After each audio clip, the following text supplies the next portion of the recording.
أهلا بيكم متابعينا مع فيلم جديد وملخص أجدد. وقبل ما نبدأ أتمنى تعملوا لايك وتشتركوا في القناة وتفعلوا زر الجرس، ويلا بينا نشوف. بتبدأ قصتنا مع إرما البنت المحجبة اللطيفة اللي بتحب أبوها جدا. أبوها متعود كل يوم يروح يصلي الفجر في المسجد، وفي يوم هو راجع كعادته إرما قالت له أنت مش بتصلي في البيت ليه؟ بما إنك مريض تقدر تصلي في البيت وربنا هيتقبل.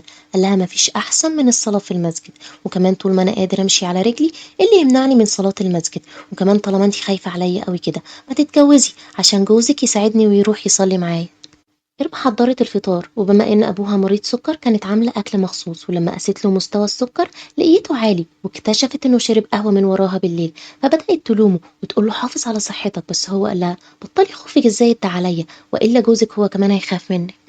إرما حضّرت نفسها عشان تروح الشغل، وقبل ما تمشي طلبت من أبوها إنه ما ينساش الدوا، فرد عليها بتذمر وقال لها ماشي، وبدأ يدعي لها إن شغلها يمشي كويس وتلاقي الزوج الصالح، بس بصت له بنظرة غريبة وكأنها بتقول له لأ.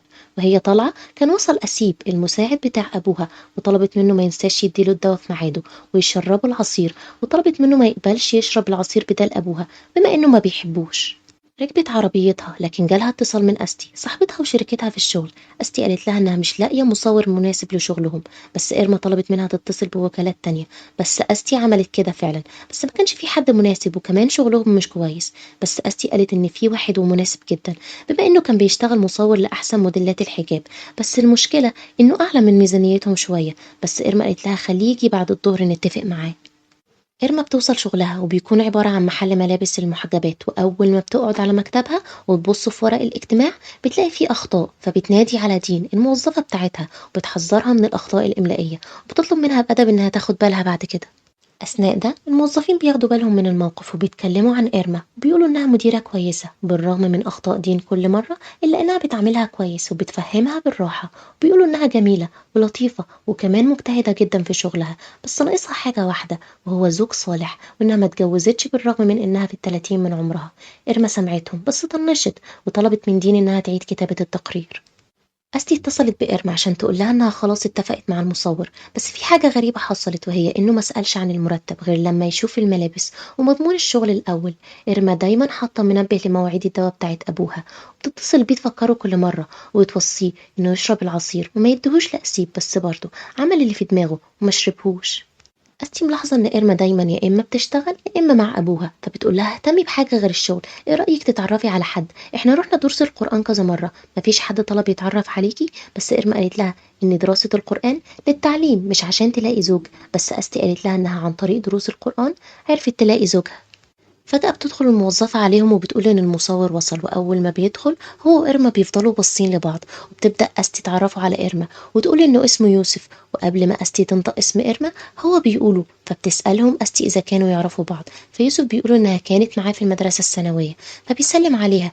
وبتلاحظ أستي إنهم فضلوا باصين لبعض كتير، فبتطلب منهم يدخلوا عشان يبدأوا الاجتماع. بدأوا الاجتماع وبتطلب أستي من إرما إنها تشرح له، بس يوسف بيستغرب ويقول اشمعنى هي مش المفروض إنها العارضة. بس إرما بتفهمه إنها صاحبة المكان، وأستي بتقول إن إرما بتبني نفسها من الصفر وبدون أي مناسبة بتذكر إنها لسه ما اتجوزتش. يوسف بيعجبه الشغل وبيتفق مع إرما، لكن فجأة العصر بيأذن وبيسأل يوسف عن غرفة الصلاة عشان يصلي، فبتوجهه أستي عن مكانها. إرما لما بتروح بتفتح صندوق ذكرياتها وبيكون واضح إنها هي ويوسف كانوا معجبين ببعض.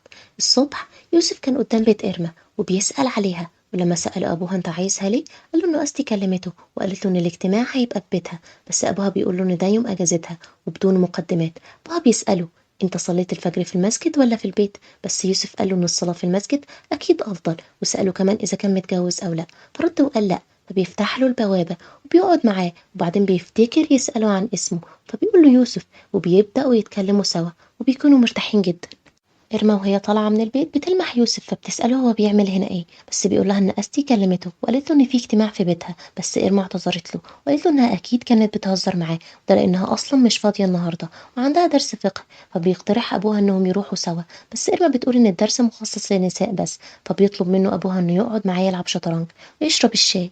إرما وصلت لدرس الفقه وموضوعه كان عن بر الوالدين، وبما إن إرما مش عايزة تتجوز عشان خاطر أبوها فالموضوع كان محبب بالنسبة لها، وكمان هي شايفة إن بر أبوها هو باب من أبواب الجنة ومستحيل تتخلى عن الباب ده. لكن الشيخ قال في الخطبة إن باب بر الوالدين مش الباب الوحيد لدخول الجنة، ممكن تدخلي الجنة عن طريق الزوج، لأن جنة الزوجة ترتكز على زوجها. يوسف وأبو إرما راحوا سوا عشان يصلوا في المسجد، وأبو إرما استغل الفرصة وراح مع يوسف عشان يجيبوا إرما من درس الفقه. أبو إرما دخل البيت وراح يوسف لعربيته وطلع منها مفكرة قديمة واداها لإرما، وبصت فيها باستغراب وقالت له انت ازاي لسه شايلها لحد دلوقتي، وسألها هي ليه رفضت تكون حبيبته لما طلب منها كده في المدرسة، بس اتهربت من السؤال ودخلت بيتها. جلسة التصوير كانت ناجحة جدا، فأستي قالت ليوسف إن الشغل بينهم واضح إنه هيبقى كتير بعد كده، لكن يوسف قال إنها هتبقى جلسة تصويره الأخيرة في إندونيسيا بما إن جاله عقد عمل في ألمانيا، وكان واضح الزعل على إرما وقتها. يوسف اتعود يجي بيت إرما عشان يلعب مع أبوها شطرنج، وكان باين إنهم مبسوطين واتعودوا على بعض. يوسف عرفه إنه جاله عقد عمل في ألمانيا وهيسافر بعد شهرين، فأبو إرما قال له أنت مش عايز تتجوز؟ المفروض إنك تكمل حياتك، وسأله عن رأيه في إرما فضحك وكان واضح إنه معجب بيها. فأبو إرما قال له لو أنت جد في الموضوع أنت عارف المفروض هتعمل إيه. يوسف راح لإرما الشغل وأخد منها ميعاد بكرة وقال لها إنه جاي عندهم البيت عشان يتكلم في موضوع مهم. إرما حست إنه جاي يتكلم في الزواج وقالت لأبوها. يوسف وصل وطلبها فعلا للزواج، وأبوها كان مرحب جدا وقال إن الرأي الأول والأخير ليها، بس للأسف إرما رفضته. لكن أبوها حاول يصلح الموضوع وقال ليوسف إنها محتاجة وقت تفكر فيه وترد عليه قريب. إرما كانت قلقانة، لكن أبوها قال لها إن يوسف شخص كويس ومتدين، بس برضه هي كانت مصرة على رأيها وقالت إنها مش عايزة تتجوز، وقالت إنها لو اتجوزت ساعتها مش هتعرف تهتم بأبوها. لكن أبوها طمنها وقال إنه يقدر يتحرك ويساعد نفسه. إرما عيطت وقالت له إنها مش عايزة تحسسه نفس الإحساس تاني لما فقد أمها، لكن أبوها قال لها إن كلنا هنموت، وكمان بالرغم من إنه كان بيحب أمها إلا إن ربنا بيحبها أكتر منه، وإن شاء الله هيقابلها في يوم من الأيام. وقال لها أنا حاسس إني عقبة في طريقك، لكن إرما عيطت وقالت إنه هو باب الجنة اللي بقالها. يوسف راح لإرما الشغل بس هي كانت بتتجنبه وما راحتش، فأستي بعتت لها وقالت إنه بيدور عليها، ولما يوسف صبره خلص راح لها البيت عشان يعرف ردها. أبوها دخل وقال لها إن يوسف بره وسألها قررت إيه، فقالت له إنها برضه مش موافقة. ولما طلعوا عشان إرما تقول قرارها ليوسف أبوها أغمى عليه من الزعل ونقلوه المستشفى، واتضح إنه مصاب بسكتة دماغية. إرما كانت بتعيط ويوسف كان جنبها، دخلت تصلي فأبوها فاق وقال لها لازم دايما تفتكري صلاتك، ولو في يوم من الأيام أنا ما كنتش موجود عشان أفكرك أتمنى إن يوسف يتجوزك وساعتها هتفكروا بعض. الدكتورة قالت لإرما إن أبوها في آخر أيامه عشان كده لازم تحقق له آخر رغباته. أبو إرما قال لها إن يوسف هيكون إمام صالح ليها وهو عايزهم يتجوزوا، وفجأة دخل عليهم يوسف وسألها أبوها إذا كانت تقبل يوسف زوج ليها، وساعتها قررت إرما إنها تحقق رغبة أبوها الأخيرة ووافقت على الزواج. إرما جهزت نفسها للزواج وأبوها كان فرحان وقال لها إن ربنا رحيم وما سابلناش باب واحد للجنة، فطلبت منه إرما إنه ميسيبهاش وتم الزواج والكل كان فرحان. أبو إرما قال ليوسف إن بنته ليه في الدنيا والآخرة وطلب منه يهتم بيها، وبدأوا التلاتة يصلوا سوا وكان يوسف إمام ليهم. وبعد ما خلصوا صلاة إرما جالها اتصال من أستي تقول لها إن العملاء جابوا لها ورد بمناسبة زواجها، وكمان بيقدموا تعازيهم لوفاة أبوها. واتضح إن أبوها توفى في المستشفى بعد ما أصر يعقد زواجها هناك على يوسف، ومن كتر ما هي بتحبه اتخيلته فأهم كل لحظة في حياتها. ودي كانت قصتنا النهاردة، ما تنسوش اللايك والسبسكرايب وتفعيل الجرس عشان في أفلام أجدد وألذ معانا. وبس كده. Beni meğerse bilmeden geçmişim hayatından bir iz bırakmadan, bir söz bırakmadan. Sahiden doğruymuş söylenenlerde bir defa çıkmamış adım ağzından. Sahiden bir hiçmişim nazarında, öylesine geçmiş zaman. Bu gece tutmayın ateşi, yanacak biraz daha. Biraz daha cehennem olsun hayat, kurtulurum sabaha.